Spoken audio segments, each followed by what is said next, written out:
into the wind.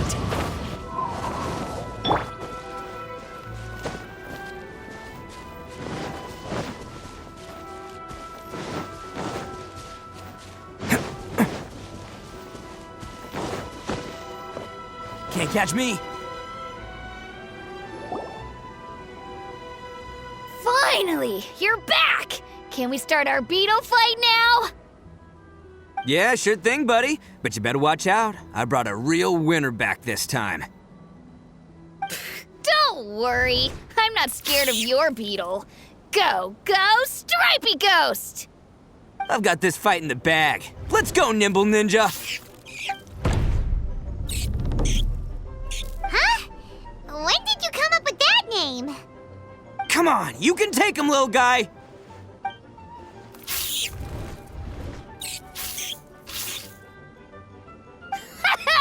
That's right! Finish it!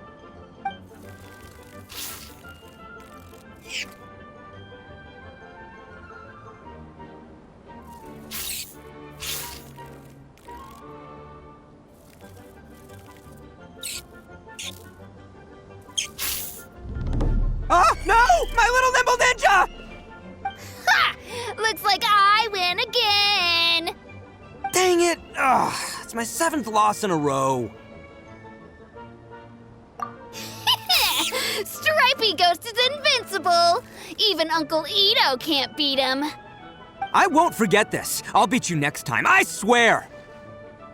All right, Paimon, you're up. Time to give Crimson Cyclone a shot. Maybe it'll end this losing streak of mine. All right, go get him, Crimson Cyclone! Whoa! That one looks ultra strong. But it's still no match for you, Stripey. All right, little guy, use your Super Paimon Tornado! No, I can't believe it. I lost. Yay! We won! Ha! Paimon knew Crimson Cyclone would be the best! Boy, did that one put up a fight. Woo! It wiped the floor with Stripey Ghost. I know a real beetle trainer when I see one. Way to kick some beetle butt, partner. See? Paimon's got real talent! Of course, Crimson Cyclone has to take some of the credit, too. Oh, right. Yeah, now that the beetle fighting's over and all. This is for you, Daisuke. Huh? For me? You're really giving it to me? Go ahead, take it, Daisuke. When we finally get back to the city, you can show it off to all your friends. But will we ever be able to go back? Of course we will. Trust me. I never go back on my word. Anyway, I got some things I gotta discuss with my friends here. Go play with Granny for a while, would ya?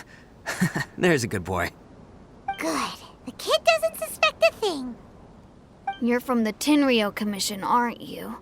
I bet you're here to capture Uncle Ito. Huh? Hey, didn't I tell ya?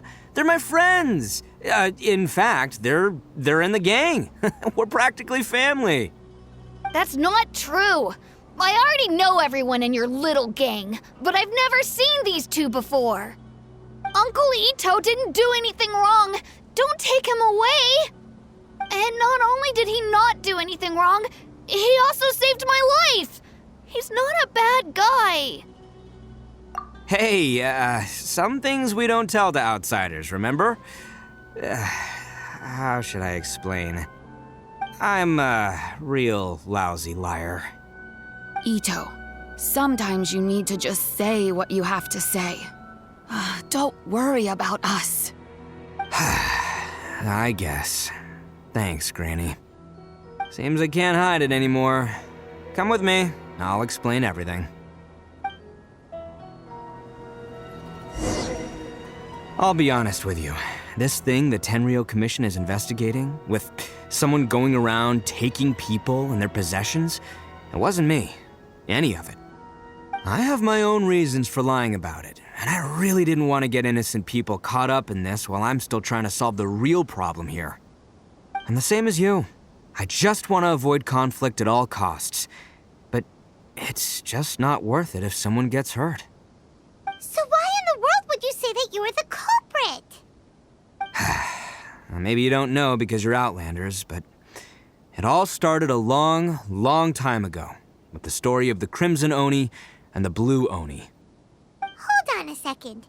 If you're talking about that fairy tale, we've heard that one already. Oh, so you already know. Well, that makes things a whole lot easier. So, is the story from the fairy tale really true? Everything about the fate of the Oni is true. The Blue Oni chose exile, and the Crimson Oni stayed behind. But the other details aren't historically accurate. Fairy tales are nice stories, but there's something they leave out. It's a little thing called the cold, hard truth.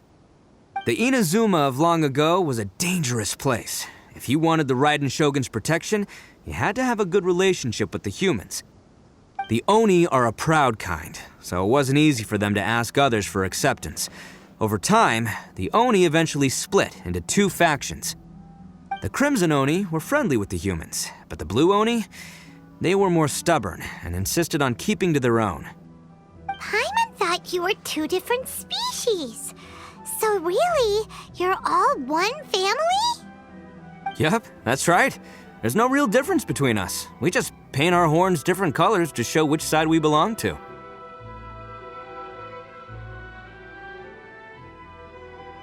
Because humans were still wary of Oni at the time. The Crimson Oni always hoped to find a way to live in peace with the humans, but the Blue Oni kept clashing with them. Humans didn't see a difference between Crimson and Blue Oni. All they knew was that Oni were hard to get along with. If things were to continue that way, the Oni were never gonna get along with humans. And so, the most revered leaders of the Crimson and Blue Oni decided to resolve it once and for all.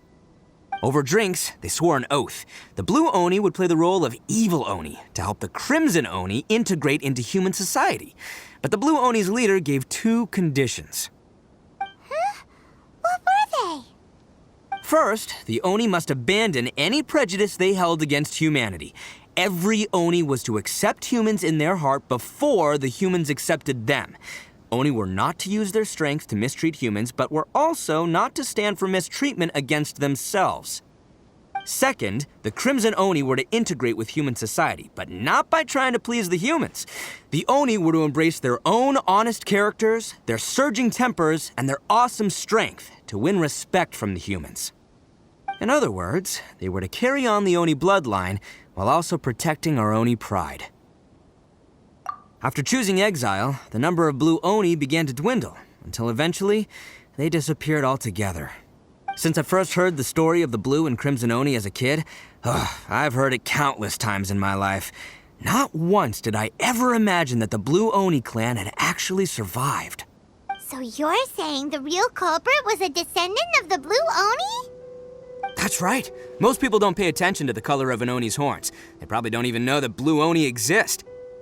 But nothing gets by the Arataki gang. At the scene of the crime, they saw an Oni with different color horns than mine. Still, it'd be strange if the culprit really was a descendant of the Blue Oni. I can't bring myself to accept it.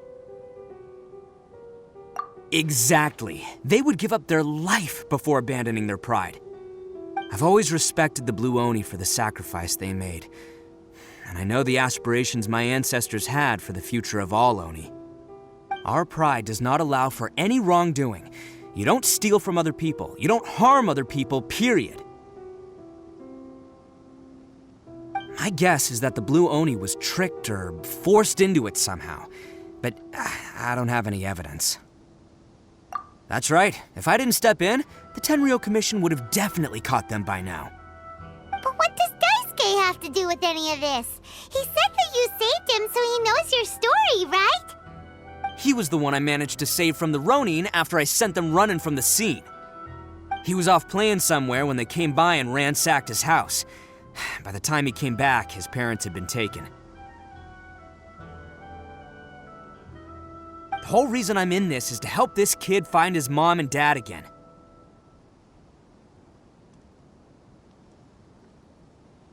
I never wanted to tell you any of this. My original plan was to knock you both out and take my family to hide somewhere else.